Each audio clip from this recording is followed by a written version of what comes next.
You're listening to Points Talk with the Travel Mom Squad, previously known as the Travel Hacking Mom Show. Follow the links in the show notes to stay up to date with what the Travel Mom Squad has been up to. On today's episode of the Travel Hacking Mom Show, we're answering your questions. Do we really use credit cards for every expense? Do we choose the destination first or follow the deal? How much do we pay in annual fees? We answer all these questions and more.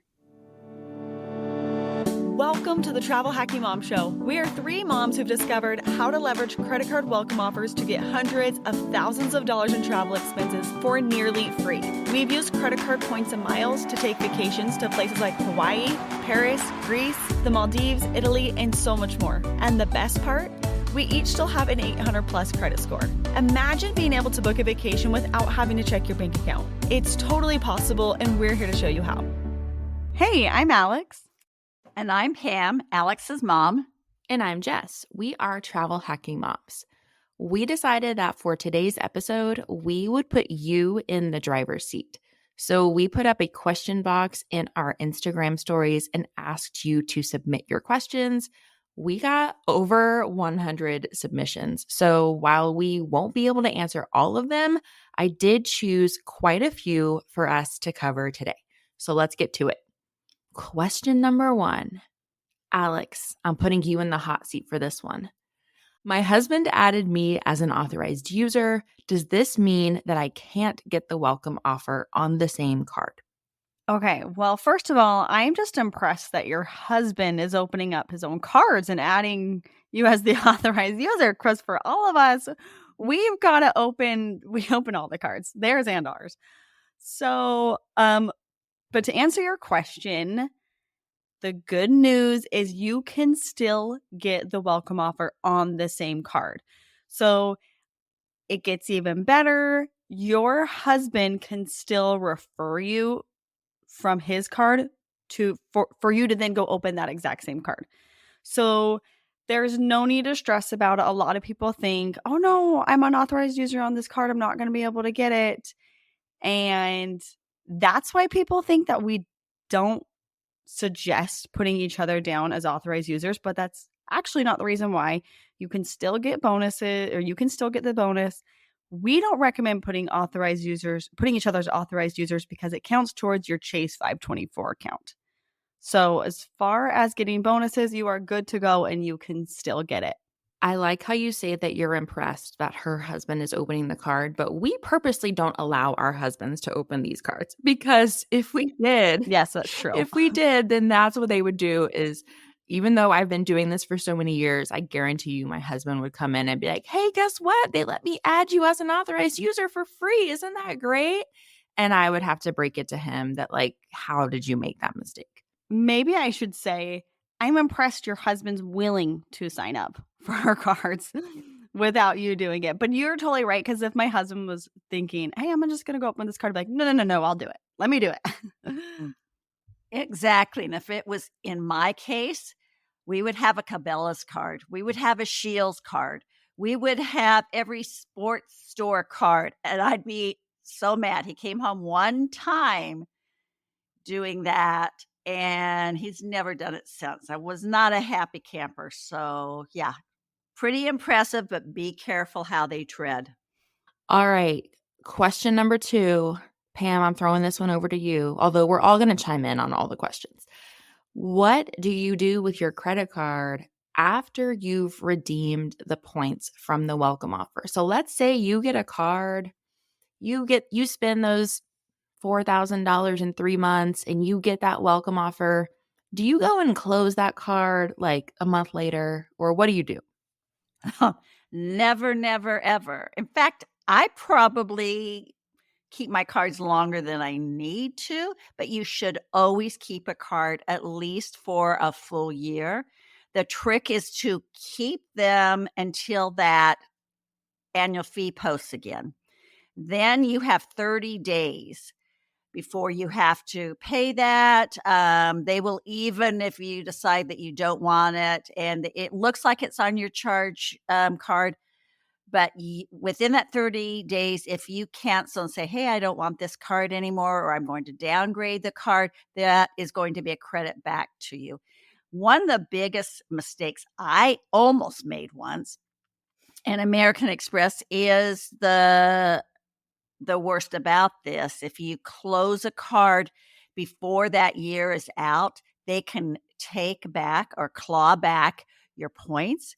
And I got my 2 cards mixed up, and I called to close one that hadn't been a year, and luckily they did tell me, "Well, you know that we will be taking back that 50,000 points that you used Amex Rewards," and I was like, "Oh my goodness, I got the wrong card. No, I don't wanna close this." So um, that's one of the big reasons. It also shows that you're trying to game the system, and yes, we are, but we really don't want to let the banks know that that's what we're doing, and so it's just good business practice even when you're not working with Amex, but any of the cards, keep that card open for a full year, and at that time, you can decide whether you're going to keep the card because the benefits are great, cancel the card, or downgrade to no annual fee, or ask for a retention offer.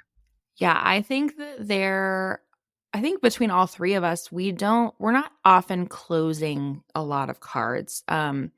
Our relationships with these banks are really important if we want to do this long term. And so I think a lot of times, especially when people are just starting out, they're thinking in the short term. Like, I don't want to pay this annual fee because that's a lot. Or I don't need all these cards. I need to close some of them. But this is a marathon, not a sprint. You can't be closing all your cards. You can't be upsetting the banks if you want to keep doing this long term. And so I do agree that we often will close a card or downgrade it if the benefits don't outweigh the fee, but there are a lot of cards that we do keep.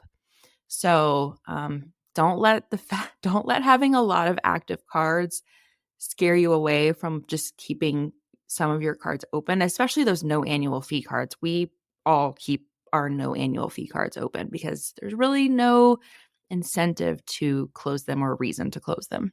Well, there are so many times that keeping the card is just worthwhile to keep open. I never close my hotel cards that give me an annual night certificate because basically I'm paying probably $95 for most of them, the annual fee, but I can use it in an annual night stay that's going to be anywhere from $200 to $300. It would be silly for me to close those. I keep my United card open. I travel United on United Airlines a lot. I get free check bags. I get 2 airline, lounge passes to United Club lounges. I get priority boarding, way worth more than the $95 that I pay. So you've gotta think about that, and I think that a lot of people, like Jess said, just get so freaked out about paying the annual fees. They feel like they're getting nothing for it, when in reality, you're probably getting more than what you're paying. The benefits for most of the cards outweigh that annual fee probably at least 80% of the time. All right. Question number 3. I will take this one and then you can chime in. Do you choose destinations first and then find awards, or do you go wherever the deals are? My situation is a combination of both, but I would say a majority of my trips, I choose the destination and then find the award. I am a planner. I book my trips a year in advance. And so it's often me choosing where I want to go and then planning a year in advance and seeing how to get there.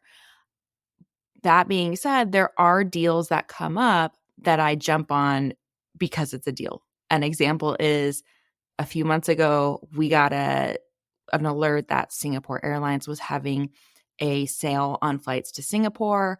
All three of us booked flights to Singapore to jump on that deal. Singapore was it was on my bucket list to go at some point. It was not on my radar for going there, in the next 6 months, but that is what happened when that deal came out. So I would say majority, I choose the destination first, but if a good deal comes out, I will sometimes jump on it. What about you, Alex? Yeah, I completely agree with what you do. I do the same thing. I think too, like you said, Singapore was on your list of places to go, and I think we all of us probably have a list in our head of these are the places I want to go someday. And when some the so when you know, deals come about, you can then go and book them. But I also use it in a way of, I know I want to go to this hotel someday. So when this credit card has a good offer, I'm going to bounce, bounce on that offer and get that credit card. So then I can plan a trip to that specific hotel. So an example of that would be, I knew I wanted to go to Waldorf Astoria in Los Cabos. And when there was a really great offer on a Hilton card, I got that card, as we all did. And we've all have trips now booked to that hotel.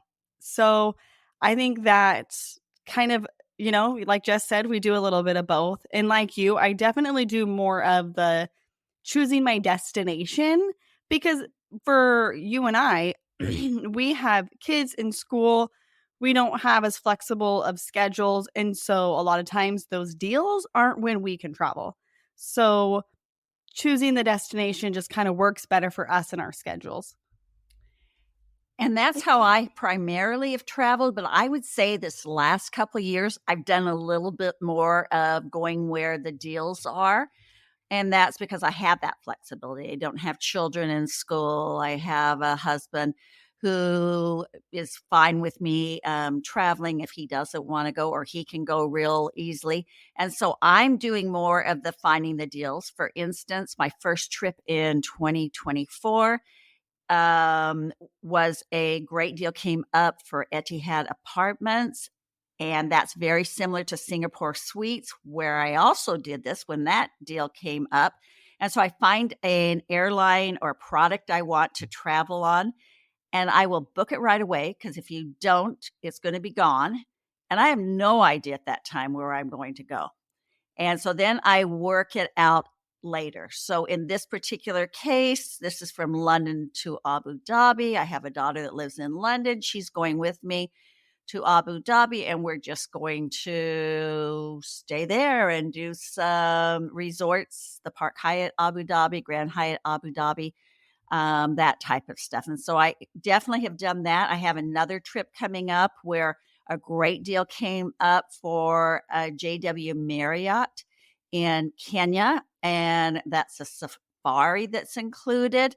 That deal came up, and it was like, I got it's like do it or lose it, and so I booked it immediately and thought later about how I'm getting there and about the rest of my trip. So I think because of my situation, I'm doing a lot more of booking where the deals are, and if you have that flexibility, you're gonna find some pretty sweet deals, but it's not something that everyone can do. Okay, Alex, is it better to save your points or earn and burn? So this is a prime example as do as I say, not as I do, because sometimes I tend to hold on to my points a little bit, but that is not a good idea. You want to earn and burn, especially with your airline and hotel points, because those programs seem like they're often every year or so, there's another devaluation. And so, for example, I've got a bunch of United, not a bunch, but I've got a nice little chunk of United miles.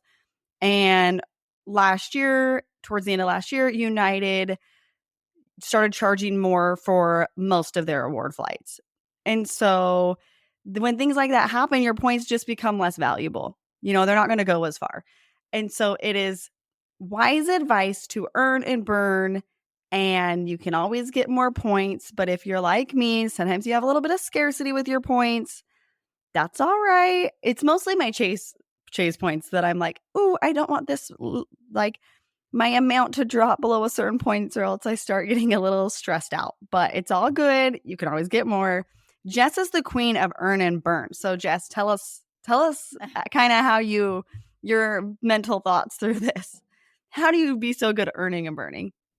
I love to earn and burn. I guess it's like what you said. Like, I know points and miles are the opposite of investing your money. I'm also all about investing my money because I know that over time it's going to grow in the stock market. The opposite's going to happen with your points and miles. The longer you hang on to them, the less valuable they're going to get. I can't remember a time when a program ever made their points more valuable. I don't I don't think it's ever happened. And so, yeah, to me, it's like, what's the point in hanging on to them? Obviously, if I'm saving for a trip, like if I know that I'm going to take a trip and I'm going to need a ton of points, like eventually I'd love to take my entire family of 6 in business class. Yeah, I'm going to like hoard points for a bit, but I have a goal in mind. I'm not just mindlessly hoarding my points. And so that's my whole thing is I'm like, I want to get rid of these because I'd rather take the trip now, get a ton of value for my points because I know they're not always going to be valuable. Like Pam, though, I usually do have a stockpile of points for when deals come around. I'm not saying get your points balance to zero. I don't ever get like all of my points balances to zero. I spend a majority of my points and then I still have a stockpile of a few 100,000 points just in case a deal comes up like the Singapore deal that I really wanted to just book. Yeah, and the other thing is too, it's not like you're spending all of these points and then not opening up new cards. You know that you're constantly getting replenished because you're constantly opening up more cards. And so I think that's a key part too is if you're continuously opening up cards, it's going to be fine. I think my thing is too is I have a lot of points and not as much time to use all of my points. So my balances stay pretty high in some programs. My Southwest account is looking pretty sad right now, which is sad because that is like our bread and butter for flights for my family. So it's all good. We'll figure it out. But yeah, I think that's the key thing is as long as you're continuously signing up for cards, you're going to continually be having more points come in. Yeah, exactly. What about you, Pam? You're sort of like a hybrid. Oh, yeah, for me, because my husband and I are both earning a lot of points every year, and I'm primarily the one that's using them, and I don't have children that I need to fly here and that they love me to, but I don't, they can earn their own. Then I have a lot of points, and so I'm not really that worried about earning and burning. Yes, I will get some devaluation, but, as long as I can travel wherever I want, when I want to, I'm okay with it because, honestly, I've earned so many points over through the years that I can't burn them all. So it is what it is, and I'm happy to have that great stockpile and be able to go when I wanna go. And I think you're doing just fine with your method because you travel like at least once a month and you still have a huge stockpile of points. So that's amazing. Okay, Pam, are there any expenses that you don't use a credit card for? For me personally, I would say the only time I'm not using a credit card is probably for valet parking tips for when I'm traveling in, a different country. Per Currently, I mean, if I had a mortgage, I wouldn't be able to do that. If I had a car payment, I probably couldn't do that, but for us, I just in our stage of life, I use a credit card for just about everything. Like I said, there's very rare instances, but we're older, we've got some things paid off, and so we're kind of different. You guys are better at answering this, I think, because you've got those some of those expenses that I don't have right now. What about you, Alex? I know you have a mortgage and a car payment. I don't have a car payment. Oh, well, I know you have a I don't mortgage. have a car payment. I have a mortgage. I married somebody who came from a family that never had car payments. And so that was always a thing, like, we're not gonna have car payments. So, do we drive the fanciest cars? No. My when we drove the car I had when I was 16, we sold that, like, 3 years ago, and I'm probably when I was, like, 34 or 35. So, it was a little Mazda Protege. So, we're not super car people, but, I mean, now I have a nice Honda Odyssey. It's, to your typical mom car. So I don't have to use a credit card or make payments on my car, um, but I do have a mortgage. Do not use a credit card for that. There's some, like sometimes in, like, those, um like different places that I go for, like, if I go get a facial, my sister-in-law is an esthetician. She's a nurse esthetician, and if I go see her for services, I don't use a credit card because she charges extra, like, to do that, and she would do it, but I'm like, "You're my sister-in-law. I'm not gonna make you charge you the 3% or whatever it is, the credit card fees." So, I don't pay credit cards for those types of things. I know sometimes if people get a massage, they don't always take credit cards. Those people who have their own small businesses, a lot of those types of services don't take a credit card just so that they, as the small business, can avoid those credit card transaction fees. And so in those situations, I don't stress about it. I pay them through their business Venmo account or whatever it is that they prefer. And, it's going to be fine if I miss out on $100, once a month or something like that for the service. I think a lot of time people hear us say that we charge our everyday expenses to credit cards. And so to them, that means you should never use a debit card. You should never pay cash. You should never use Venmo. And I just want to say, like, I do not use my credit card for every single expense. I don't use a credit card for my mortgage. I don't use a credit card for my car payment. I don't use a credit card for our cleaning service. I don't use a credit card if we use certain contractors who will charge 3.5%+ to use a credit card. I will not use a credit card in that situation. And so I think people should just stress less about using a credit card for every single thing. I only use it when it's like easy to use a credit card. I do not go out of my way spending time figuring out how I'm going to skirt the rules and like use a credit card when I'm not supposed to or when it's not easy to do. So I just want to give you permission to not use a credit card for every single expense in your life. And it's okay if you don't do that. Okay, I guess I'm up. So the next question is I'm 524, and so I cannot get any Chase cards. What business cards should I target? We are all fans of the Amex business cards. They will not count towards 524. We like the Amex Business Gold, the Amex Business Platinum. There are some co-branded Amex cards that you could look into if you've never had those before. We also all really like the Capital One Venture X business card. That one won't count towards 524, but the minimum spend is quite high on that one. So you're going to have to either wait until you have a large expense coming up, or like we use that one for our estimated taxes for our businesses. And so if that's an option, then that card is a really good one. What about you, Pam? What do you think? Are there any that I forgot? Yeah, there was a solid year that my husband and I were both over 5 and 24, and it was rough to not get any Chase cards, but there were so many business cards that we could get that we were still earning points and miles. We still probably earned close to 1,000,000 points that year.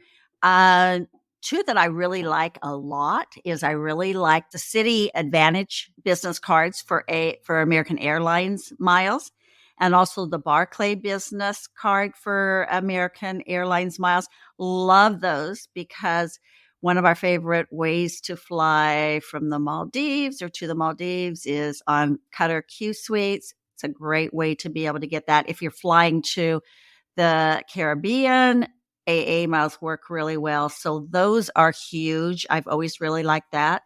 All right, Alex, question number 7. How much do you pay in annual fees each year? Okay, so I want to preface this by reminding everybody that this is my job. My job is traveling, going to airport lounges, doing all of that is part of the job. Like, I need to go to the airport lounge and the Centurion lounge to get content and make reels. And so I need to pay that $695 annual fee to have a platinum card. So keep that in mind when I tell you this number. If my job was not to create content on Instagram and I didn't do all of this, I would not keep all of these cards. I would definitely be getting rid of some. But with all of the cards I have, which let me see how many cards I have really quick. I don't know. Let me count really quick. That have annual fees. I have a bunch of no annual fee cards too. So I've got 1, 2, 3, 4, 6, 7, 13, 14. I have like 20, 21 cards just like in my name. I did the math and it's like $2,900. So $2,900.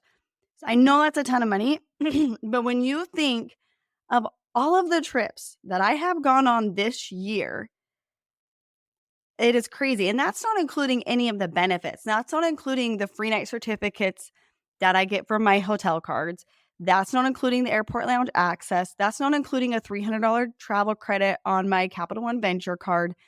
There are so many benefits that I make sure I utilize. That's not including the $200 airline incidental that I just got Southwest, basically Southwest travel funds from that. It's $400 in Dell credits, which, we bought a Nest thermostat and then a printer. So those are actually things we needed too. So there's a lot of things you have to consider when you tell somebody how many annual fees or how much you spend in annual fees. I can tell you right now, $300 of that is an Amex Business Gold card. I'm not going to keep that card. Next year, I'm going to be getting rid of it.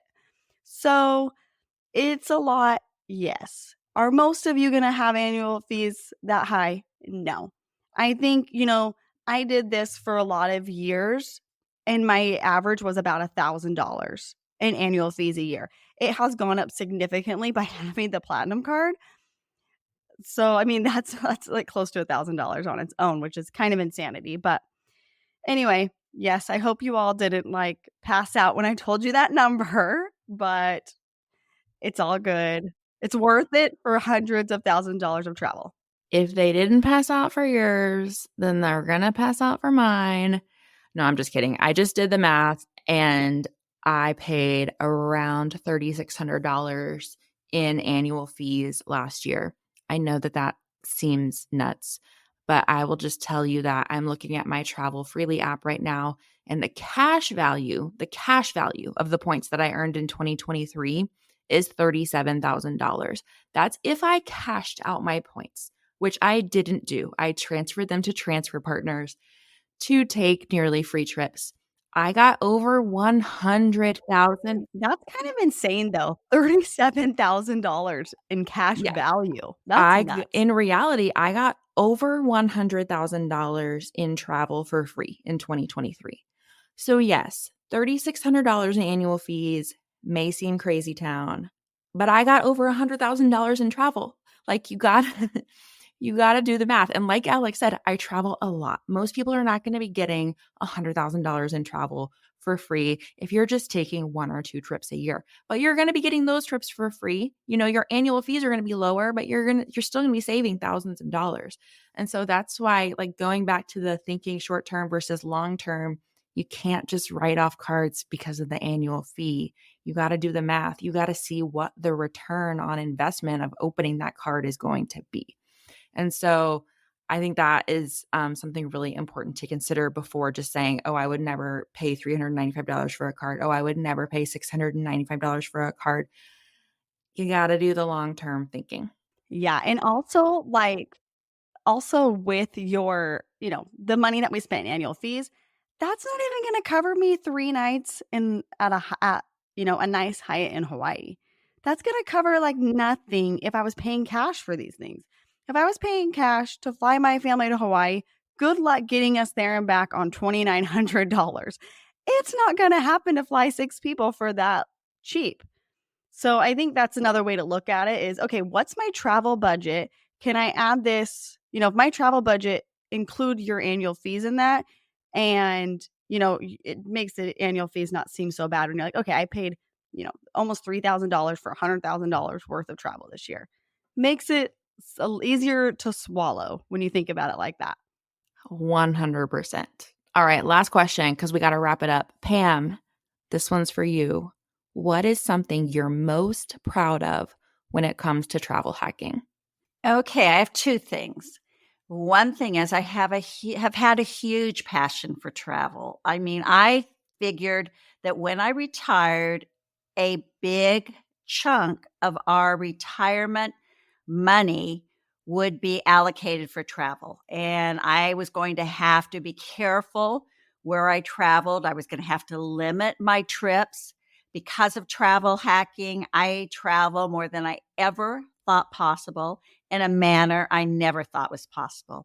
Number 2, this grandma of 21 grandchildren is 70 years old, and I figured this out.